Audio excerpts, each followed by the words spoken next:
And welcome back to Tomb Raider with me, Matthew Caddis, aka Puggy. So we enter Natla's mines, which is the first of the Atlantis levels in the game, and also the last area in the game is Atlantis. Not that you would think that an ancient sunken continent would exist, or city even, should I say, in city of Atlantis would exist, would look like a mine, but wait until we get to the next few, towards the end of Natla's mines. That is where things change. Anyway, with Lara getting stripped of her weapons, it means we have to be a bit more careful here with Lara, because she has no way of defending herself. A common theme among many of the Tomb Raider games. Most certainly certainly 1 through 3. I don't know about the 4th or 5th ones, but certainly the first 5 Tomb Raiders have Lara stripped of her weapons and whatnot. As you can see from the menu here, she only has some shotgun shells, maybe a few things to her name, but yeah. So the first thing I want to do is go for a bit of a swim, even though I just emerged from the pool, because there's something behind this waterfall at least. So yeah, I'll go around here and see if I can find some. Well, there's a switch, so why don't we pull it? Indeed, that will do something, I guess. Opens a gate somewhere. Not that you'll immediately know where it is, mind. Going back down here is going back towards the waterfall. So yeah, that boat, by the way, is necessary in some cases to reach various ledges. Over here, we see some, on the left here, some TNT boxes. Thankfully, unlike in Crash Bandicoot, stepping on them won't make them explode. Or pulling them, seemingly. Yeah, seriously, that is a thing, that would normally be a thing in Crash Bandicoot, but not Tomb Raider. And also, in Crash Bandicoot, a mine is probably where we face Koala Kong. Probably one of the more annoying bosses if you look at my, Crash Bandicoot Insane Trilogy Let's Play from that game. Seriously. Shame we got cheated out of any future Crash games because of Activision buying... not Activision.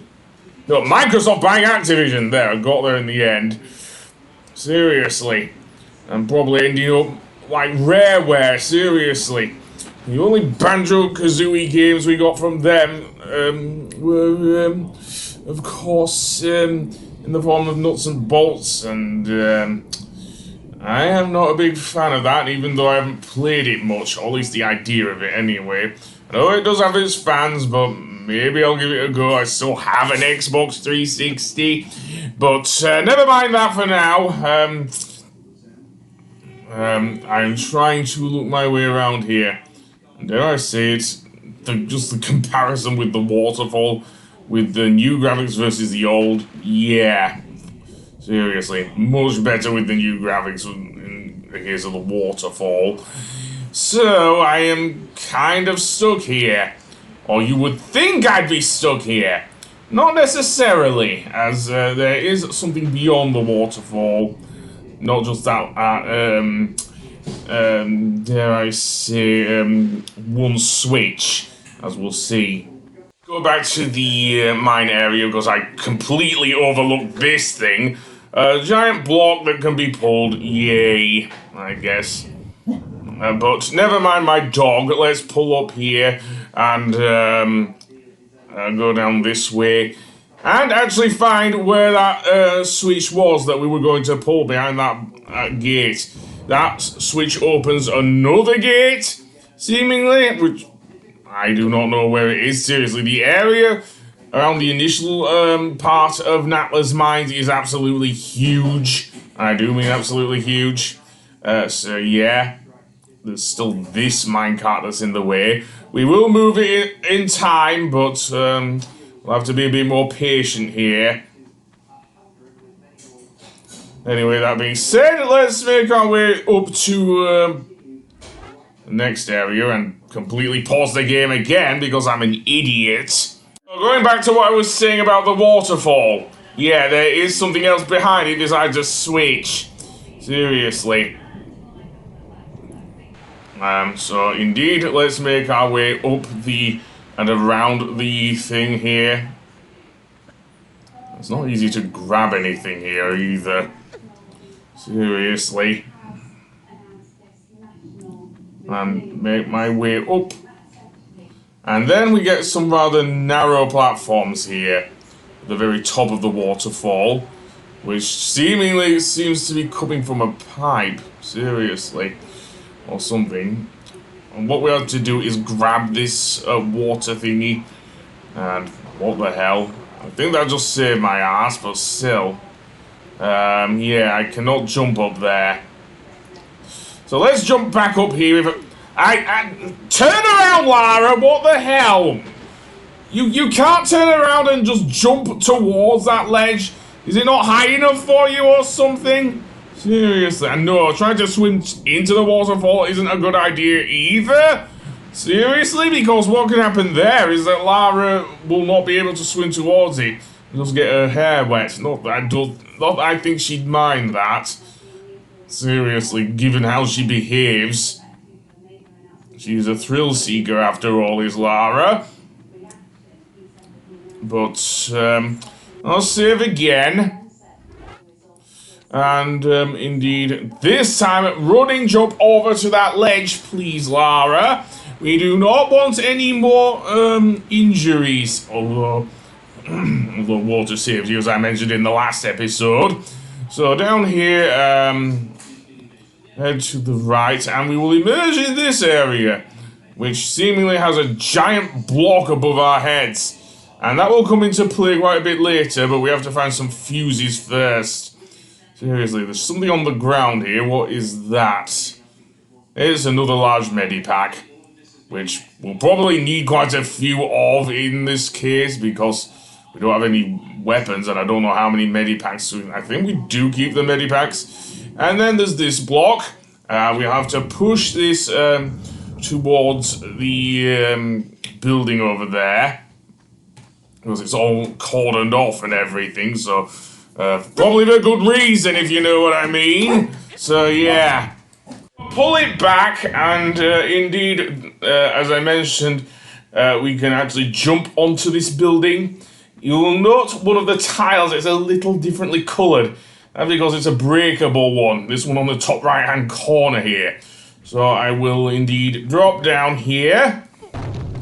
And this will lead us into this cavern. A very narrow one. In which it's a long winding tunnel. Winding? What? Long winding tunnel to the other end of the wherever it is, and then we come to a fork where on the right there's this switch. So you know me and Tomb Raider, pull that switch, and that actually moves the boat for some reason. Yeah, how it moves the boat I do not know. Maybe there's a winch somewhere that we don't see, but I don't know. So yeah, and then I'll hang off the. Hang on, is there anything here? That's the first thing I want to check. No, it doesn't look like there is anything here, so we can drop down easily. I have plenty of health, so that's fine.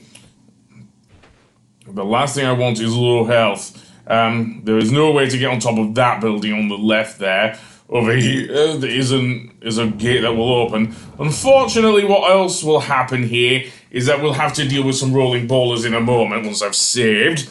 So jump in between each of the things. Note that the boulder is kind of on a Rube Goldberg machine sort of thing, and there's a reason for that. If we don't outrun the boulder, we won't be able to go ahead of ourselves. So yeah, either that or I'm thinking of something else, but we'll see. So yeah, no, I was right. Just like the Rube Goldberg machine, except we failed to outrun the boulders. Yeah, not so great here.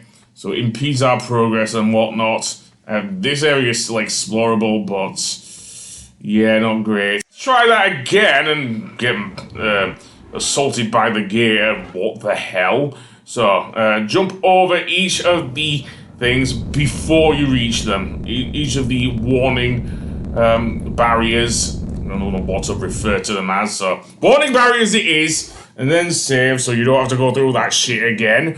And then make your way over to the left, although there is something here. What is it? It's the first of 3 fuses. So yeah, they are going to be very important for moving that crane later. Up here we will see some more boulders. They will come rolling down, so be careful. Again, using Lara's jump does help here, just so long as you know the placement of the boulders, which I, in this case, do. So yay, and hang off the edge and go down. And then, what's down here then, besides an empty room? Nothing, yay! And then, seemingly, we are back to where we were with the boulders. Seemingly, one of them's rolled into that corner, so yay. So I'm guessing not completely a Rube Goldberg machine, but certainly similar. So I can't pull up here. If I did, Lara would just fall back down, so there is a way back, don't worry. Not that it's immediately obvious unless you look to your left there, because there are some platforms which I did try and go up last time. So yeah, I might as well save again because you know me. And then get a good view, jump over the gap.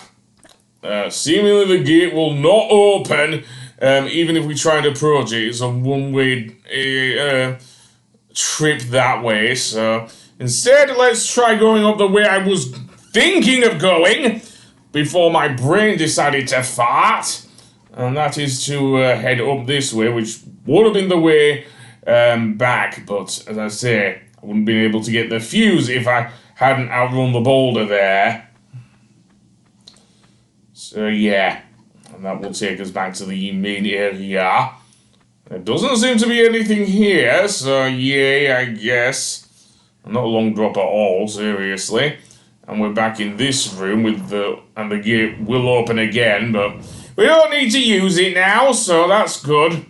There is a pathway which leads to the right there. I do not know if I saved here and ended the game or not. If I did, then fine. I'll see you on the next one. Goodbye.